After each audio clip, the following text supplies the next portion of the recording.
దేవునికి స్తోత్రం. మన ప్రభువును రక్షకుడైన యేసుక్రీస్తు నామములో బెరక ప్రార్థనా మందిరం క్రీస్తు సువార్త సహవాసం ద్వారా మీ అందరికీ నా వందనాలు తెలియజేస్తూ ఉన్నాను. ప్రియులారా, ఎలా ఉన్నారు? బాగున్నారు కదా? నేను మీ పాస్టర్ గారిని, రమేష్ బాబుని. దేవుని మహాకృపను బట్టి ప్రియ దేవుని బిడ్డ 2024 సంవత్సరంలో మరలా ఈ రోజున మనం అందరం కూడా ఈ రీతిగా మరి ప్రభు సన్నిధిలో ఉండడానికి, దేవుని యొక్క మాటలు వినడానికి దేవుడు చూపిస్తున్న మరి మహాకృపను బట్టి మనం దేవదేవునికి వందనాలు, స్తోత్రాలు చెల్లించు వారమై ఉన్నాం. మరి మనం ఇంకా ఒక రోజు మాత్రమే ఉంది. మనం 2025 సంవత్సరంలోకి వెళ్ళడానికి, నూతన సంవత్సరంలోనికి వెళ్ళడానికి మరి మీరందరూ కూడా ప్రార్థనాపూర్వకంగా కనిపెడుతూ ఉన్నారా? మరి దేవుని సన్నిధానంలో నూతన సంవత్సరంలో నూతన ఆలోచనలో నూతన తలంపులు కలిగి నూతన కార్యాలతో అడుగు పెట్టాలని మీరు ఉద్దేశించి ప్రభు సన్నిధిలో ప్రార్థనాపూర్వకంగా కనిపెడుతూ ఉన్నారా? అలా కనిపెట్టడం వల్ల మనకి ఎంతో ఆశీర్వాదం. ప్రియులారా, మరి ఆలోచన చేస్తే మనం గమనించినట్లయితే రోజుల యొక్క పరిస్థితి మనం చాలా భయోందోళనగా కనబడుతూ ఉంది. రేపు ఏం జరుగుతుందో అన్నటువంటి భయంతో మానవులమైన ప్రతి ఒక్కరు కూడా బ్రతుకుతూ ఉన్నారు. కనుక 2025 సంవత్సరంలో చాలా ఆలోచనలు, పరిశోధనలు చేస్తూ ఉన్నారు ఏం జరగబోతుంది అని. మరి చాలా సంఘటనలు జరుగుతాయని, చాలా ఎప్పుడూ చూడలేనటువంటి అద్భుతాలు, భయంకరమైనటువంటి విషయాలు చూడవలసి వస్తుందని, ఇప్పటికే చాలా సూచనలు కనబడుతూ ఉన్నాయని ప్రజలు మరి చెప్పుకుంటూ ఉన్నారు.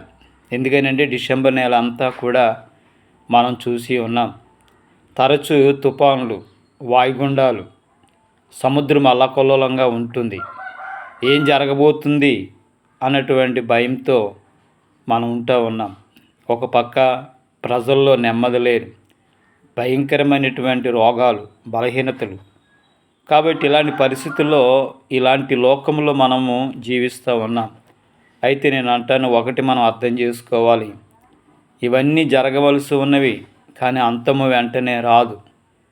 యేసుప్రభు చెప్తున్నాడు ఇవన్నీ కూడా రాకడకు సూచనలు అని. కనుక యేసుప్రభు వారు రాకడ బహు దగ్గరగా ఉన్నదని మనము తెలుసుకోవాలి.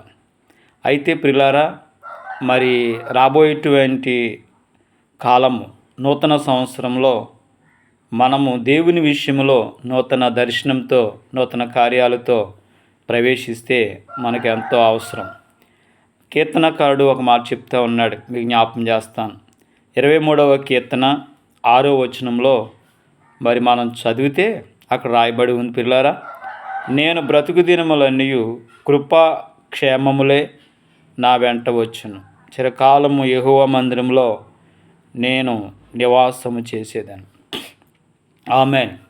దేవుడి వాక్య భాగము మీ అందరి జీవితాల్లో దీవెనకరముగా అనుగ్రహించునుగాక.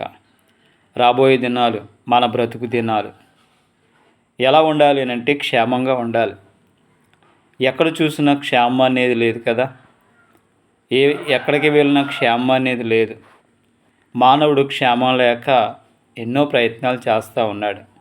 ఇంట్లోనూ క్షేమం లేదు, ఒంట్లోనూ క్షేమం లేదు, బయట క్షేమం లేదు, వ్యాపారంలో, జాబుల్లో, పనుల్లో క్షేమం లేదు, గలభదేశంకి వెళ్తే అక్కడ అసలు క్షేమం లేదు.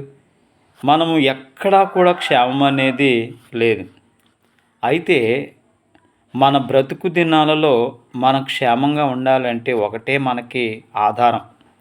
ఆ ఆధారం ఏమిటనంటే ప్రియులారా, దేవుని యొక్క ఉచితమైన మహాకృప.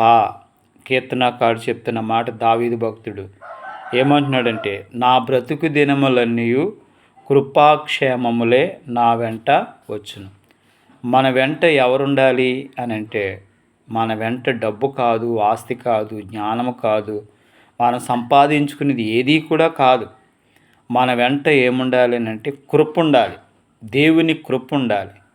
కనుక ఆ కృప కొరకు ఎవరైతే కనిపెట్టుకుని ఉంటారో దేవుడు వారి పట్ల కృపను అనుగ్రహించి వారిని వారి కుటుంబాన్ని క్షేమంగా ఉంచుతాడు. మన బ్రతుకు దినములన్నీ కూడా ఆ కృప ఎప్పుడైతే ఉంటుందో ఆ కృప మనల్ని కాపాడుతుంది. దేవుని కృప మనల్ని క్షేమంగా ఉంచుతుంది. కనుక మనం ఏది పోగొట్టుకున్నా దేవుని కృపను మాత్రము మనం పోగొట్టుకోకూడదు. దేవుని కృప ఎప్పుడు పోగొట్టుకుంటాం తెలుసా? మనకన్నీ ఉండి ఇంక నాకేంట్లే అని గర్వం ఎప్పుడైతే వచ్చిందో నీ దగ్గరున్న కృప దూరమైపోతుంది.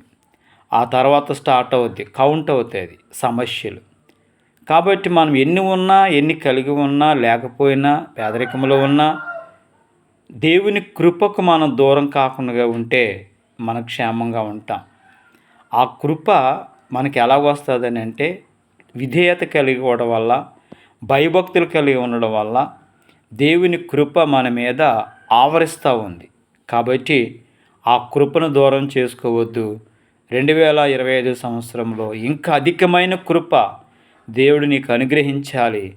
బ్రతుకు దినములన్నీ కూడా క్షేమకరమైనటువంటి దినములు ఆ కృపతో ఇవ్వాలని కోరుకుంటూ ఈ మాటలు ముగిస్తున్నాను. దేవుడి మాటలు దీవించునుగాక. ఆమేన్. God bless you.